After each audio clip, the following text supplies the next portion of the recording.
Hi, good evening, and thank you for joining us on TMC Dialogues. Today we have Anand Kumar Bajaj from Pay Nearby with us to talk about payments, fintech, and financial inclusion in a post-pandemic world.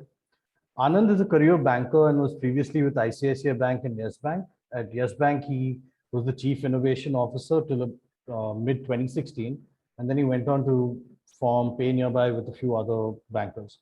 So over the last 5 years, Pay Nearby has been building a network of merchants, and as of date, they have about 1.5 million merchants across their platform. And in the last year, they touched about 200 million customers and registered over 1.15 lakh crore in gross traded value. So in the last few years, talking to Anand, Anand has always pitched Pay Nearby as a Bharat first fintech, which is why I thought it would be great for him to join us on TMC Dialogues this week to talk about the non-urban geographies and payments in fintech. We also have Aarti Singh with us. Aarti is a senior writer at TMC.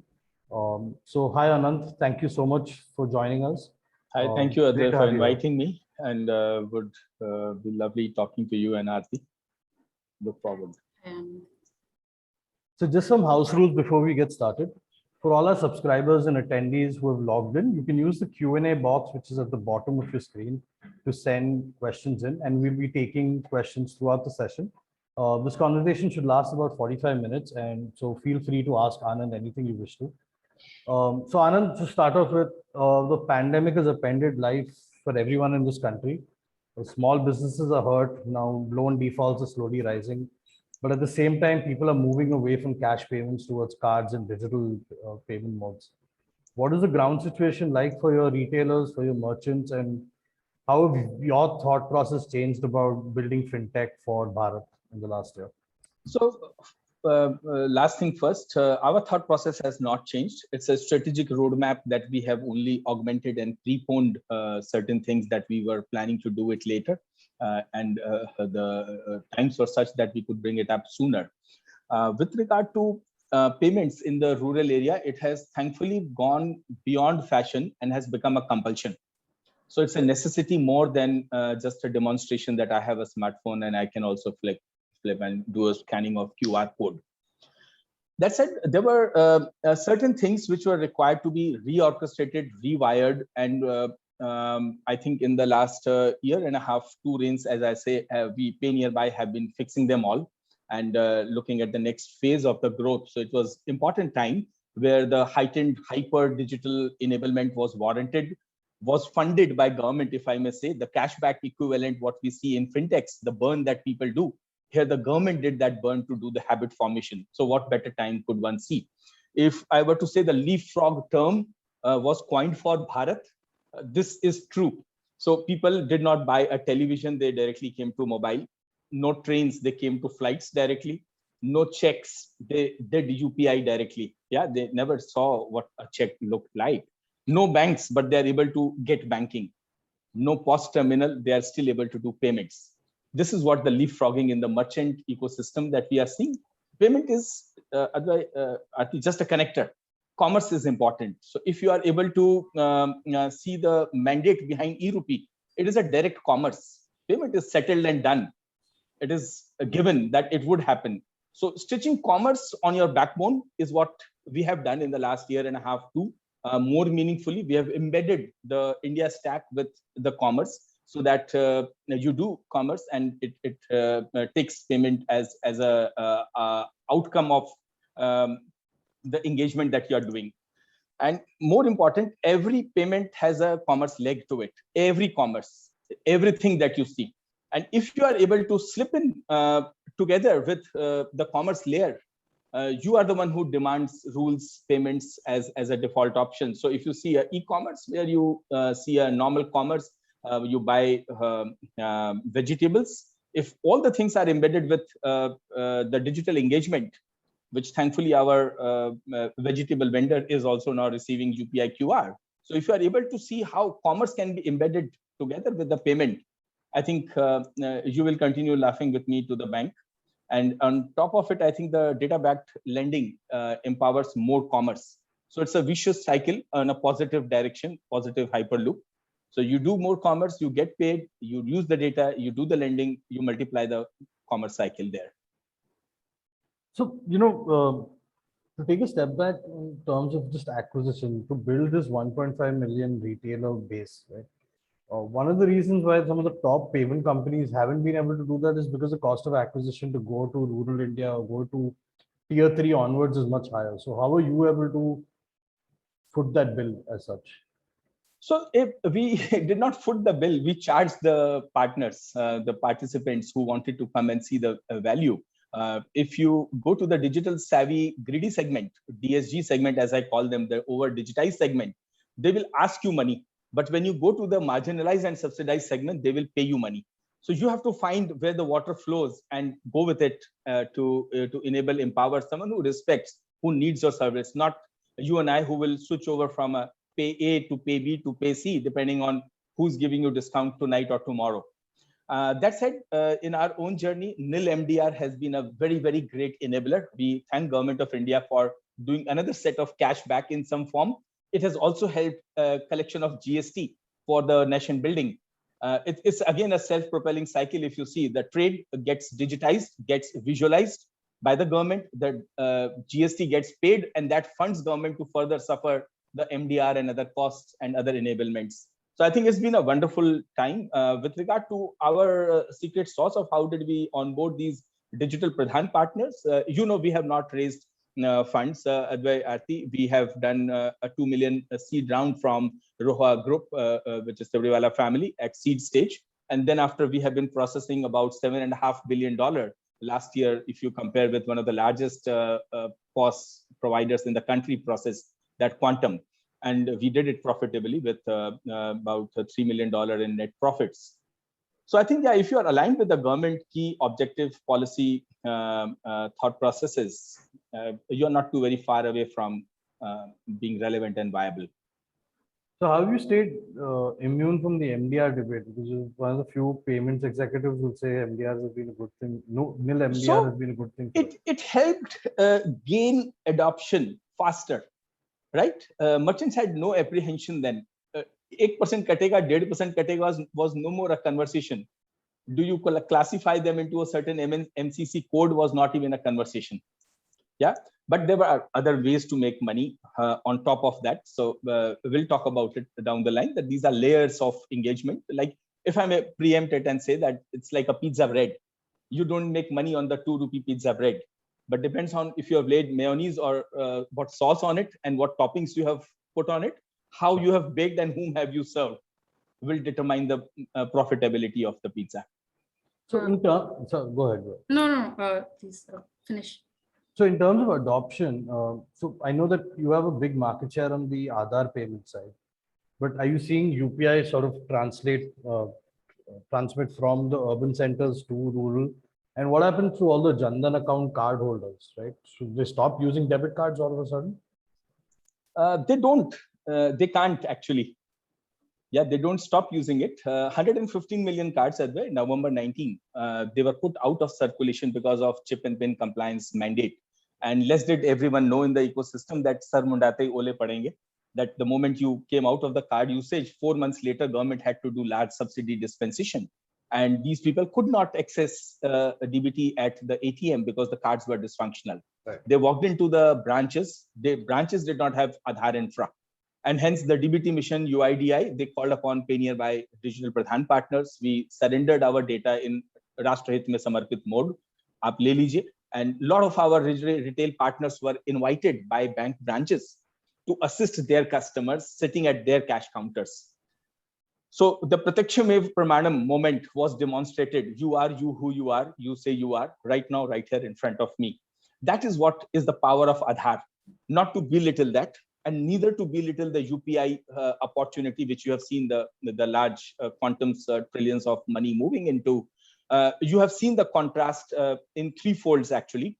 If I say one, the ATM transaction count from 58 crore per month last year has come down to 27, 28 odd crore, some change this year, which means there is a half reduction in the quantum of throughput at ATM in terms of number of transactions, which is what they earn on number of transactions. So if they are half, the viability goes for a toss and becomes half. In spite of that, 2 lakh crore cash was infused because the DBT disbursement in the last mile was accessible only and only through cash, because the cards were not working. There were few more broken pieces that we have been able to thankfully fix. And in urban centers where the ATMs were the largely concentrated by all ATM providers, the concentration risk is this. This has been demonstrated that if you are too much concentrated in urban, and if the digital wave comes, you become suddenly irrelevant. And which is what UPI was able to do in the urban centers more than the rural, because rural there is a different challenge altogether that is broken. You have seen in urban, this vegetable guy, the plumber in the building, the electrician, all say Google kar dena bhaiya, UPI kar do, kisi bhi tarah se. So it has become a colloquial term for cash. So I Swati? have a couple of questions, Anand. Since you spoke about DBT, right? Last year, because of lockdown, we saw Aadhaar DBT, the government kind of disbursed cash through DBT to the rural economy, and of course fintech and banks, they were doing their bit. But I remember our conversation last that there was this tussle between banks and fintechs again there, and it is a hot debate out there across the ecosystem, lending, and today we did a insurance story.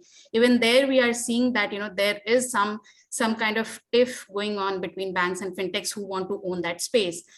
And last year I think there was something between PSU banks and fintechs. So do you see that happening again? I mean, how the fintechs are kind of dealing with that kind of challenge on the ground? I would say it is a lopsided contest, and it's wasteful at that to go into that debate and struggle. Everyone owns the customer. It's absolutely clear. Whoever serves with whatever services, the customer does belong to him.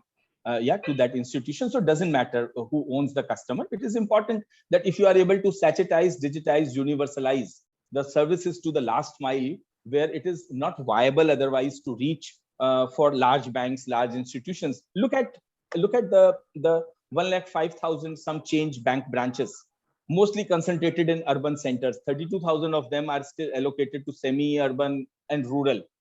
How many villages do we have in India? 7.5 lakh villages. Yeah. The math does not add up. 32,000 branches. So what are we debating about? Very clearly, one grocery store to 110 households is an easier math than 7.5 lakh villages to just about 32,000 branches. So it is all about getting powered by bank. We work with 8-9 bank partners, and we love each other so much so that we stand by each other. They would support us. We would not have been where we are if they were not there. Be it they are doing certain things or they are not doing certain things. Either ways, we both are relevant in our space. So the governance, compliance, support, all of that comes from there. It's like a rein to a running horse, and the horse can run as good and as fast in the right direction given if the reins are put meaningfully. But I don't understand the debates and the struggles of the insurance. Whoever can reach, let's go and get this done. That is more important. Now, how can a bank or an insurance institution go down to dispense a 800 rupee bike insurance, Aarti, in a place called Khagadia in Bihar, where I come from? It's just not viable. One has to look at, can a shop dispense it with 2 kilo aloo, 1 kilo pyaj, or 1 saal ka bike insurance de dena bhaiya? That is the conversation and enablement of India. No, I'll come to that insurance question, Anand. But here, to this specific Aadhaar debate, DBT debate, I was asking was because I think there were a couple of fintechs who kind of complained that the DBT money was going to PSUs and they were not disbursing to the fintechs to disburse it further, and they wanted to do it through their own outlets. So there was some challenges, and I think fintechs they were reaching out to NPCI, to other government authorities to kind of intervene in between. I think there was this, because DBT was the last resort for fintechs to kind of show some money and show some value last year, right? You are absolutely right, and I would say that look at it as an artificial blockage of consumption. And this is not fair if someone has blocked it to say that only come to my counter to get this dispensation done. The limited counters that one would have opened there.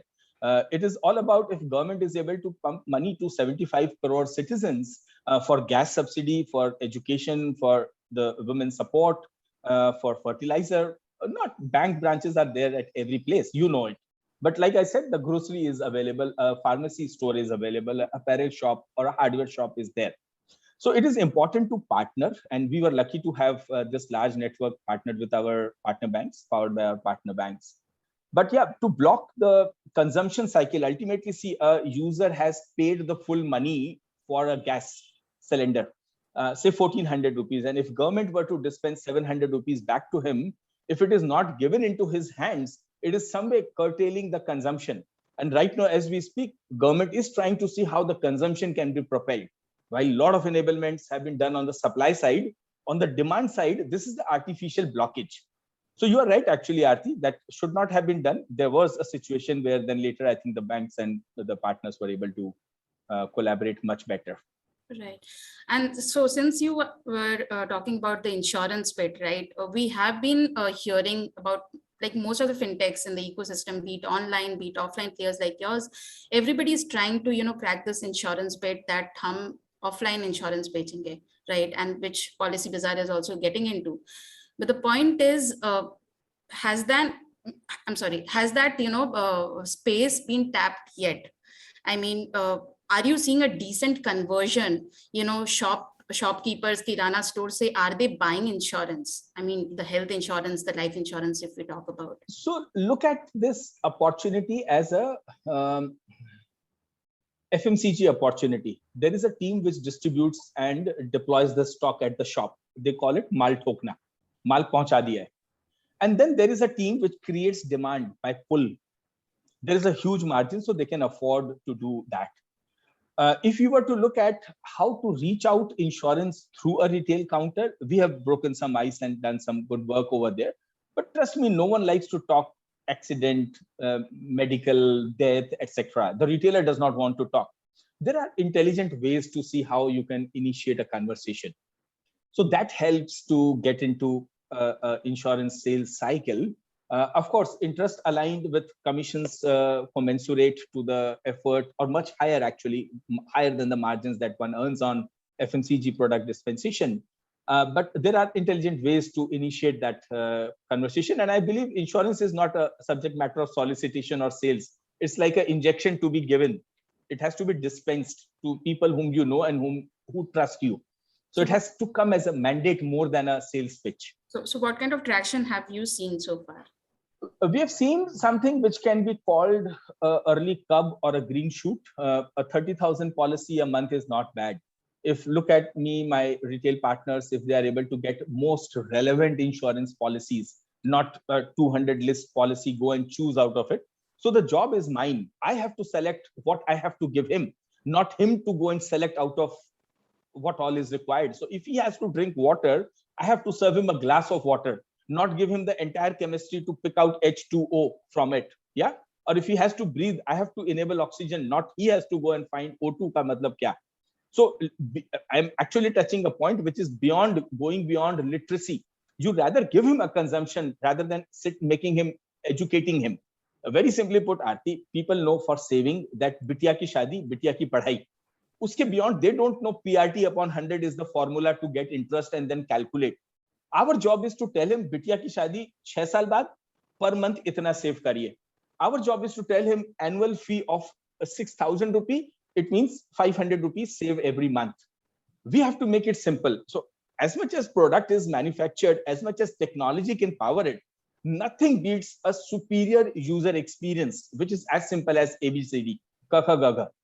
कि हर आदमी को समझ में आए and उसी की language में, in her own language. So we have Payoneerwise in 10 languages today, and we are very, very proud of what we have done on the multilingual approach of the app, because people sitting in Jharkhand think that yes, someone is thinking of them in Mumbai. Someone in Odisha knows that there are people bothering about using the right term for what does this particular thing needs to be called in their app.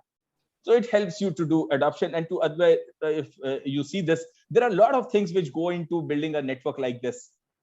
It's just not putting money, we don't have that. It's not just about burning money to get downloads done. 5 million downloads did not come out of burning money. It came out of pure merit that we have in our app. The videos that we were able to build much earlier than we could afford them. At the early days, when we were sitting out of a 32-seat office, then in contrast to today where we are, un dinon mein we have put in investments into right places. So I think, yeah, it's paying off. It's building up well. And the intent is benign. The opportunity is right. Why should not we But succeed? from here on, I mean, competing with the likes of Policy Bazaar, they are going for an IPO. I think, the category that you are in, I think Fino fits into that, domain perfectly, right? They are going for an IPO because they were not able to raise funds for the last so many years. They were in talks with. That's why they are going for IPO. So exactly. So will we see you? No, I'm assuming because they were looking for funds for last couple of years, and now they're going for an IPO. But yeah, so competing with the likes of Policy Bazaar, Paytm, other aggressive players, because who are going today the offline way, and also with the likes of Fino and all who are going for an IPO to maybe raise cash. What about the players like you, who is struggling to raise funds? So what is the solution? Whom do you compare us with? Tell me a POS company without naming a respectful friend there. They did 7.5 billion turnover last year. So did we. We made profit. They invested in losses. If I say all the big techs, UPI players, 110 million users they have touched. On contrast, we have touched 150 million citizens. Whom do we compare ourselves with on valuation? The name that you mentioned on going for IPO made similar profits of 21 crore, give or take. We did 20 crore last year of net profit. Whom do we compare ourselves with? But to your point, very interesting that you raised, that will it be possible for a new player to go into the places where we are seeped in? The 17,622 odd postal codes where we are sitting. It is digitally for us like this, and upgrade the retailer. The difficult work has already been accomplished. Going to the network, forming that platform, integrating technologies with NPCI, with partner banks, doing all modes of payment, doing cash in, cash out, with 8 banks as partners, support backups, ASP certification, PCI DSS, and whatnot. I can go on with the list.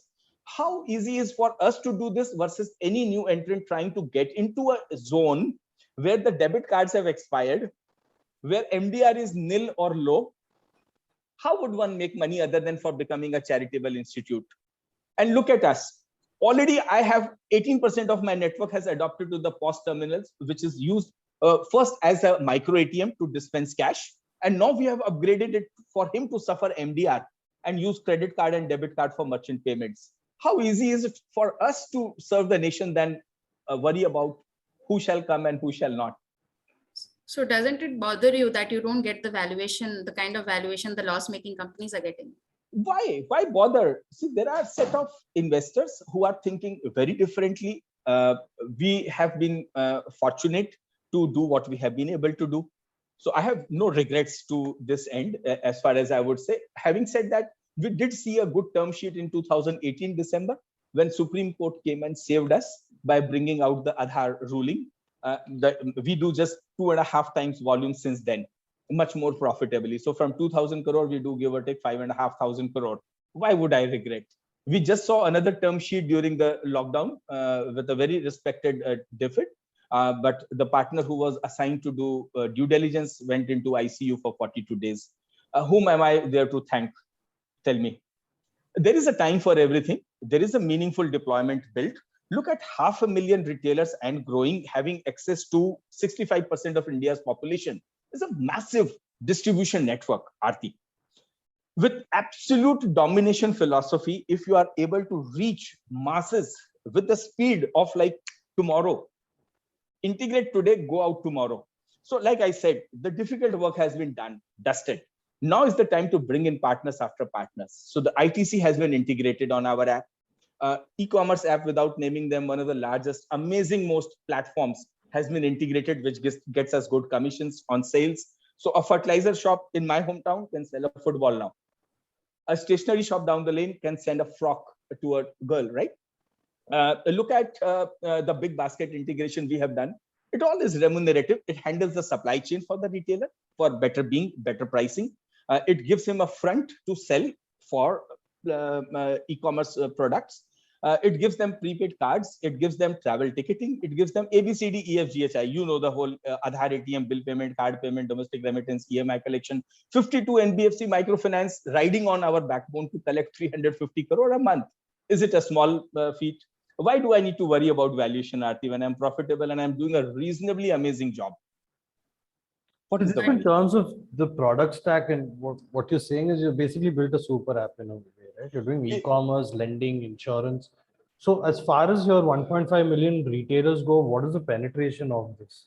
So you said 18% have bought insurance. Is that No, correct? they have bought a POS. micro ATM device, which is Right. now doubling up as a POS for MDR. So So there where is do you a see the journey going? So how long does it take for a merchant who just comes on as pure payments to get the POS to then buy an insurance, then do an e-commerce, then get a loan? wonderful. So it is not a sequence that you exactly said. It's Yeah. not a journey that one would quote that one enjoys. It's a terrible task to do a lot of data science application on one hand and see what is relevant for a retailer. For now, I know, for example, a retailer who has within 5 kilometers no ATM. I know lat long of every ATM in the country. I know lat long of my retailer. I just need to prompt him and say, you know what, become a micro ATM. If I know that the railway station is nearby, you know what to sell him. If you know there is a parking lot geospatial mapped next to the shop, you know what to prompt him. And there are various ways to see what journey one can traverse. So it's like a Swiss knife. You hand it over and then figure out what you want to use. It's just that the difference is this Swiss knife is upgradable on the fly. You can keep adding a toothpick, a twitcher, a scissor, a knife to it of the size and dimension which you have manufactured digitally. Yeah. My son is telling me to speak a little slow, so I will try. Thank you so much. Yeah, the point here is, Advait, that do you know there is a toothpick in a Swiss knife? Why I am telling this is a pharmacy store can talk insurance very easily. Yeah, a hardware shop knows that this is a mason, plumber, electrician from my part of the world, erstwhile United States of Bihar. Yeah, he can sell him a train ticket. The grocer knows that this customer comes to my place every time and he can withdraw cash. He goes to ATM, he struggles with it. So there comes Aadhaar. An apparel shop can pull out my QR code and all the 5 payment modules. So we were the first to launch the soft POS with NPCI on RuPay. We launched UPI QR code within our app, static and dynamic both. So you put in an amount, the QR behaves differently, which is not there in the stickered QR codes today. You have a card swipe machine, you have Aadhaar Pay, you have a link-based payment, and on top of it, you have a khata that is pre-embedded through since the demon time. So no bandi se desh bandi tak. We have seen this 5 years, an amazing journey that has happened.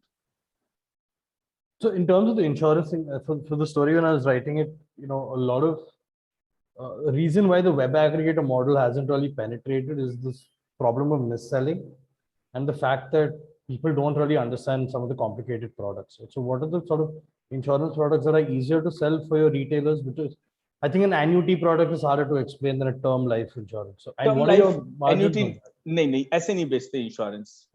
सीधी बात है, stretcher पे है तो क्या insurance चाहिए, टांग टूटी है तो क्या इंश्योरेंस चाहिए, मर गए तो क्या इंश्योरेंस चाहिए. ये एन्युटी, टर्म लाइफ ऐसे इंश्योरेंस बेचने का नहीं है. ये सबसे बड़ी मिस सेलिंग हुई है. That's the wrong way of selling. Two-wheelers, you know what insurance is required. You have a helmet in hand, you know what insurance is required. You are holding your keys in your hand, you know what insurance is required. Insurance का sales करने का तरीका अलग है. The method of identifying the need is different. So much so that what you have classified, it can further be classified into POS, non-POS insurance. Yeah, certain things that you can sell on group, you can sell on non-group. Certain things that are life, term, blah, blah, blah. Why complicate it? Come from the consumer side. What have you? TV insure करना है, घर insure करना है. Talk to him what he understands, not how regulation is our problem to handle. How do you dispense is what meets his eye, what meets his need. So how does the cost model work on the insurance? Is it better than lending? Because, as Aarti has been documenting, a lot of fintechs are now taking on the risk under this FLDG model. Right. Whereas in insurance, you get a 20% kickback or a 10% kickback, depending on the type of insurance you select. So the margin's better on insurance than credit? And see, both are awesome products. And how does it work on sachet insurance, right? Because your product itself is smaller. Both sachet insurance, sachet loan, both works very well. If you see, let's take, you have brought out most of the interesting questions and most brilliantly. Sachet is the most profitable product for any FMCG, right? 5 रुपए का Coca Cola और 10 रुपए की shampoo जो मैं use नहीं कर सकता, sorry. It's like your card that you asked, can the customers use it? No, they can't use it. वैसा ही मेरा shampoo का हिसाब है. Yeah, that is the most profitable product for any manufacturer. What is tricky is the reach, the distribution that you have already established. Yeah. Now that said, the processing fee in lending is a great profit contributor to you. The FLDG certainly keeps you in check and control that whom to lend, whom not to. But then it's an annuity. You every year can keep rolling over as far as the user needs. But you will not need a personal loan to perpetuity, but you will need a business loan to perpetuity. Look at 500,000 retailers that are operative right now with 50,000 rupee loan. Is he going to run away? No. Can I take a risk of FLDG? Of course, yes. Can I make a 5, 6, 7% on it? Of course, yes, I can make that. Cut over to the insurance, 20 odd, 18 odd percentage of commission that is available. That is very much reasonably in the check. The advantage is on the repeat. If you are able to, without attrition, you are able to continue serving the customers, then it's a retirement plan. And you know, many insurance agents do that wonderfully. So how do you maintain, starting from the need to meet the right insurance policy and to service them regularly at low cost? Now, 800 insurance for bike does not make you much money because it's just the third party. 1100 insurance for self also certainly leaves some money behind. Each policy there and under then after has its own commercial maths and profitability. So why leave out investment? 1.5% mutual fund, if it gets you a perpetuity lifelong, it's not a bad product on AUM that you build, or savings account for that matter, or for that matter, the prepaid card float. Every product. And why miss out the transaction engine? Even if it leaves you 10 paisa, 10 basis point on transaction, 2 million transaction a day, what harm does it do to you other than profit? And you are able to pay more taxes. Yeah. So every product, it's like advice, Sare Gama Pada Nisa. How do you orchestrate the symphony and play to which gallery will fetch you more? If you play opera to me, I won't give you 25 paisa. If you pay opera to Aarti, you will get $1 million. So the trick is in making the right product, hitting the right note to the right gallery. Yeah, if you play Rag Bhairavi for me in the evening, I'll not listen to it. But if you play it in the morning, it's most amazing for me. So you have to time it rather than educating him and telling ki Rag Bhairavi, Rag ye, Rag wo, Malhar 50 cheezein, and then you choose what you want. No, you have to find the mood and the swings and then offer the product. And digital is the best way to reach out. You are able to find with data, with accuracy, with intelligence, what is required, what note needs to be played, where will you get the best price. Anand, why don't you, a personal question, why don't you rebrand yourself as a neobank? What is the need? What else am I doing actually, Aarti, if you see? Neobank is a term. Just before this, there was API banking. Just before that, there was integration, host-to-host integration. So you keep naming it the way you want, but ultimately what am I doing is neobanking. I am reaching banking to the citizen where they are. That is the main dharma of neobanking. You go to Amazon, you're shopping and you are able to do banking there. You come with me to a kirana store and tell him 2 kilo aloo, 1 kilo pyaj, 250 rupees cash dena bhaiya. That is neobanking, right? So today a neobank raised $45 million from very dear friend from another planet though. But yeah. Yeah, that's another. So the funding will come, maybe a strategic, partnership opportunity may come. Yeah, those are happening on the side. Let me not spill all of it here. I thought the morning context is about the morning. So, but yes, all of that is happening. If you do good, you can't be left behind. And I think substantial impact has been created on one hand, but that is the base to now ride along to bring the commerce, the layer of payments, the insurance, investment, saving, all of those modules then are built up. And ye zami to hamari hai, asma ab teri bari hai. If I say is not wrong, from land grab to skyscrapers, from pizza bread to toppings. That is how we have strategically gone. And to you, Advai, you asked, the opening question is that, did we have to change strategy? No, we just had to put little more time, little more pressure on ourselves, our teams, and do the right things at this time. So when you say hai na side mein chal raha hai, is that funding or acquisition? Kya chal raha hai? Acquisition, हम अभी किसी को acquire नहीं कर रहे. There is nothing worth acquiring for us. But are you looking to be acquired maybe? Why so? To There get is acquired. so much to deliver. Who will be able to think so much, Aarti? Is it so very easy to be? If you remove Pandit Bhimsen Joshi from the Rag Bhairavi, do you think someone else will do as good a job? A. B. If you stop the neck of the tabla wadak, he can't play. Let me tell you, and that is the synergy. It's not easy to come and implement it, things which are just documented. You have to breathe it through. It took us 20 years to have patience to build right modules in mind, to get 5 patents in work that we did. Deep insight is required to do this. It may not be very difficult for someone to come and partner with us though.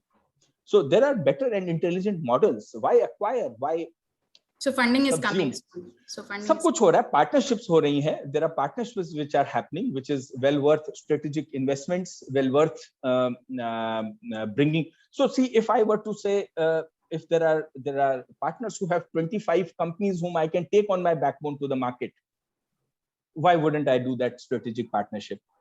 And you have done the network build-up, you have done the platform creation. Now it's just the API integrations, and then boom, you are there in the market tomorrow.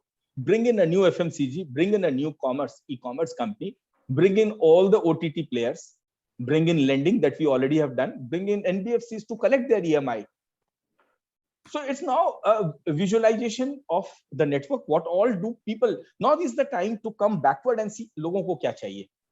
And you will see all the tick marks. The future is now. What you perceive will happen later has happened. The deployment has been done. The railroads were to be laid. वो बहुत sexy काम नहीं होता, cool नहीं लगता, but वो difficult most काम होता है, वो कर लिया गया है. So in terms of that, what are people now demanding from your merchants in the post-pandemic? Obviously, health insurance has been up. Are they coming to you and saying we want better covers on this, or we want to sell to urban India? Is there specific things you're going to build from now onwards in keeping that in mind? So promise me you won't tell this to anyone. Neither will you tell to anyone about how do we make money in payments. But if I say that, two things I would like to point out. People don't still believe in insurance. People think the next door guy will maybe fall ill. They don't think they will fall ill. Yeah, actually next door, I was pointing that side. That is also my flat. So I have pointed somewhere else. There is no flat. So people are very, very different and weird. They believe insurance is a waste of money, most of the people. But when you tell them that, do you need a stretcher or are you okay spending 20,000 rupees annually? One will find relevance. So people have in the pandemic seen the advantage of the insurance that they were able to. People have been able to see the benefit of speed in the commerce with digital payments that has come. No one will go back from there. People have been able to see that data visible helps them get loan. No one is going back to physical commerce. Many of them, I believe, will remain, and it is an enabler for them now onwards from here. One thing you did ask about the profitability in the payments market, I would only want to mention, Advay, that price is determined by the market.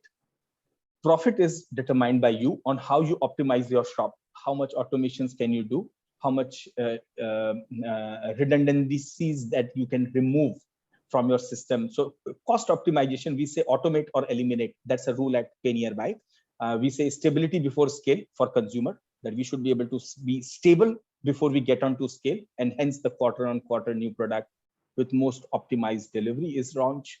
The tech integrations that we have been able to perceive and architect, most of our competition are at least 2 steps behind that, 2 stages behind what we have been able to do. And I think there is a great nation building that National Payment Corporation of India is doing. Department of Financial Services with launch of e-Rupee has done. It actually is ENR added to UPI. Yeah, so it has the power of UPI and it has the power of Aadhaar alongside. So it's a mega hybrid new gene created in the lab, and let us see what wonderful things it can do. Since you picked up e-Rupee, there is a question from the audience. Asks that as merchants across Bharat adopt QR for payment acceptance and customers adopt it, and also the new initiatives like e-Rupee, how do you see the future of biometric payments?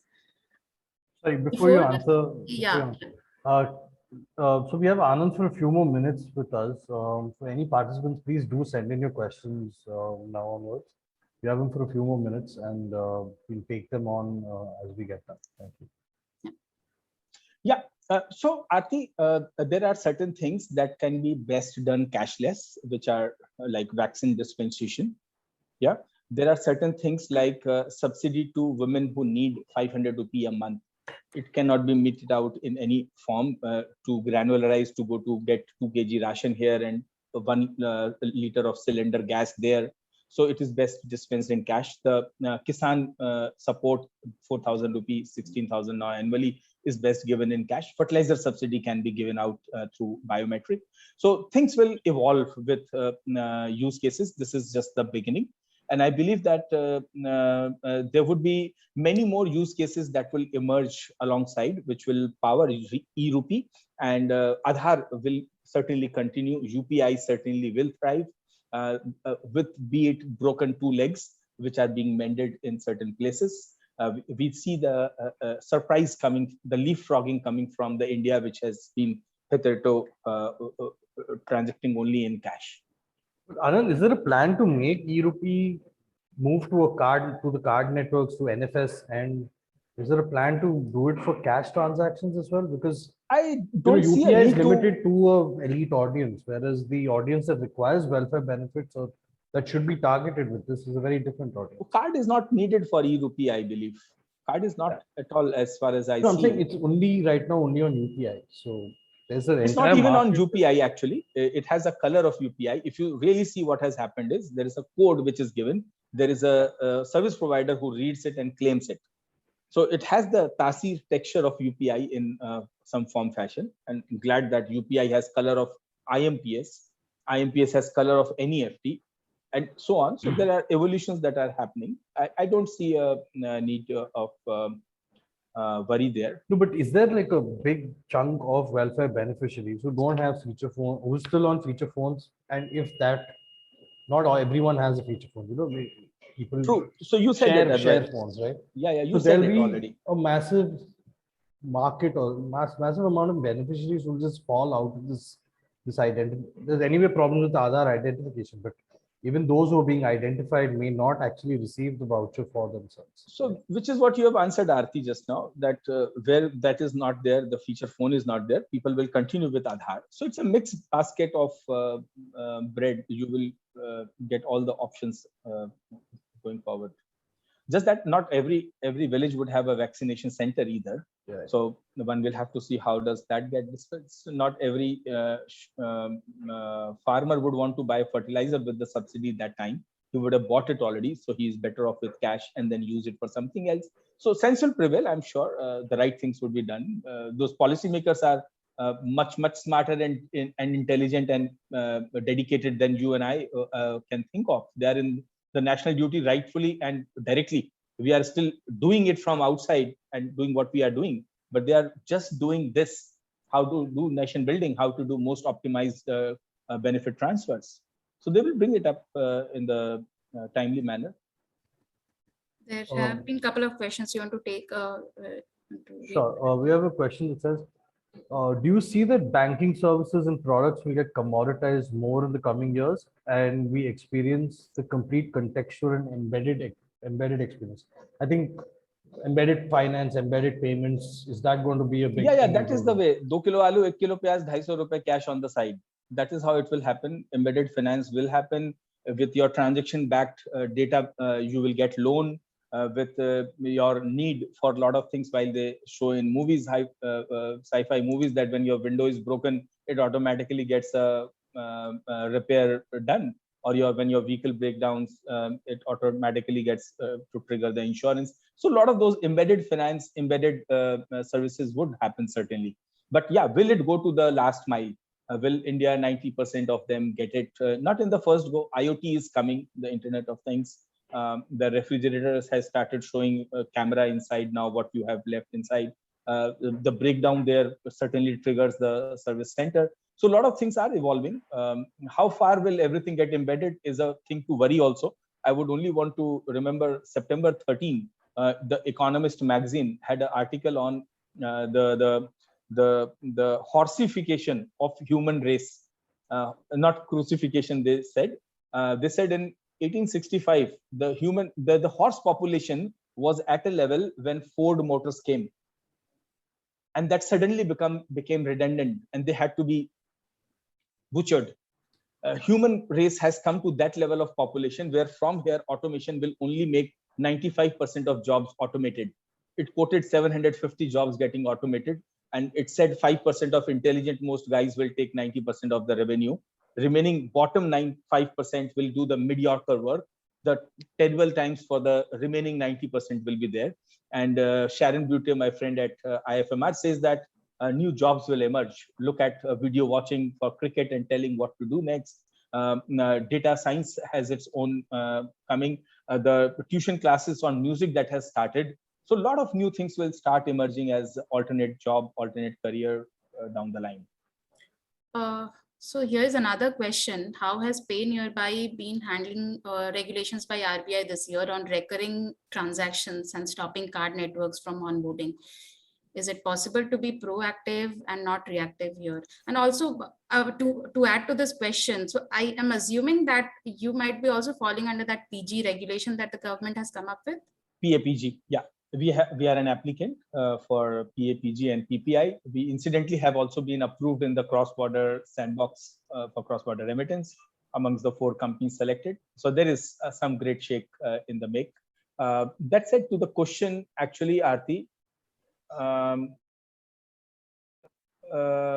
card storage problem is more for the online modules, the OTT modules, etc. And can we be proactive than reactive is a matter of how big a fraudster are you willing to become yourself to perceive and foresee what can happen. So a Jamtara movie came, and only then after these few regulations were brought in, that no card storage, no OTP for unless you go to the branch to activate, no cross-border transactions permitted, and so on. So it does take a bit of suffering before you are able to bring sanity. It's not easy for a person who would have had only 2 lakh rupee in his account to lose all of it to a fraudster sitting at Jamtara. But regulator has thought of it, and be it with little pain. India saw it, Aarti, when the OTP was introduced, not OTP, PIN at POS was introduced. So there was a small dip, and then after it has only gone up with confidence. So I'm sure a regulator has brought in, the digital is picking up. These are only enablement, empowerment. That said, there are a couple of payment gateways who have built modules for recurring payments. So Anand, just one question on this financial inclusion product journey that you're working on over the next few years. What is it like to compete with the bank, right? The PSU banks own the Jan Dhan accounts. LIC has a monopoly on the life insurance products in terms of government schemes. Ayushman Bharat mainly is going to the PSU insurers, specifically LIC. I don't think on the general side there's much competition there, but to go back to what Aarti was saying, banks are competing. Private banks have stayed away from the market that you're in. Or do you see PSU banks as competitive? No, actually, Advait, it's a brilliant out-of-the-box question. And I would only bring in what I read earlier, that Facebook is the largest content provider without writing a paragraph. Uber is the largest transport company without owning a single cab. Of course, they own many. And so is Pay Nearby, the largest digital commerce and enablement platform without owning it. Yeah, if you see, I don't need to own a bank or a bank account or a collaboration directly with NPCI in between. You are able to do much more better service to the nation than just trying to own a bank. So to do a banking, you don't need ownership of a bank partner. But that said, banks are collaborating. We are one of the blue-eyed boys of the ecosystem. It's just not about financial inclusion. The ride that we have been able to build on top of it, from cash in, cash out, to account opening, to liability generation, to lending, to all the 5 payment gateway modules, to commerce, and invest, save, insure, and whatnot. So it's a well thought of architecture. I think this life is redeemed, I believe. We have done amazing, and it's just only now what we have thought to continue doing more of it. The expanse is done, the reach spread is done, the depth is being accomplished now. So two questions on the credit side. One is, are you seeing defaults happen at your merchant level because of what's happening across the country? No. So gold loan. 100% repayment. small book, we tested in 2 blocks with 160 users with 50,000 to 60,000 loan. 3 cycles have gone by, 100% payment. Imagine these retail partners that we have pseudo credibility of 100 customers coming to them every month. And I have the data because I service them, right? At Pay Nearby platform, you have terabytes of data demonstrating credibility, not credit. So we have built a Bharosa score, not credibility score, a credit. Sorry, not a credit score, a credibility score. Is he trustworthy? He is. And for 50,000, he won't run away. And he makes much more money with us. Loan in our business is like stock. Just that difference is it does not have a 15-day turnover cycle. It has 1 hour turnover cycle. So the money churns faster than just the FMCG goods or a telecom recharge. So the throughput is much faster, Isn't there much better. massive competition in the fintech payments lending piece with, Bharat Pay doing it, Paytm doing it? Only PhonePe has kind of stepped away. Google Pay is doing it. And that this data you're talking about, how big of an IP is that for you? Or you, I mean, I wouldn't say that there's a special monopoly that Pay Nearby or Google Pay would have over that data, right? The next shop is owned by another payment company with the same QR codes, True. same UPI Till transaction. he's served by me next month, or my shop is served by someone else next month. Yeah. So it depends on what good depth of services are you able to build, what profitability are you able to generate for the retail partner, how much more footfall are you able to bring to them. We are loved by our Digital Pradhan partners. We say Har Dukaan Digital Pradhan. And all the retail partners, they see this as a respectful momentum for the credibility that we bring to them, because the government money, remember, Advai, goes to a bank account. It is the retail partner who is the one who gives it in the hands of the citizens. Yeah, the customers trust him more. It is a government mandate being dispensed by our retail Digital Pradhan partner. He's the hero. Yeah, and you said it's a hero app in multiple languages. I don't bother about the data ownership by multiple other people. What is important is giving loan is easy.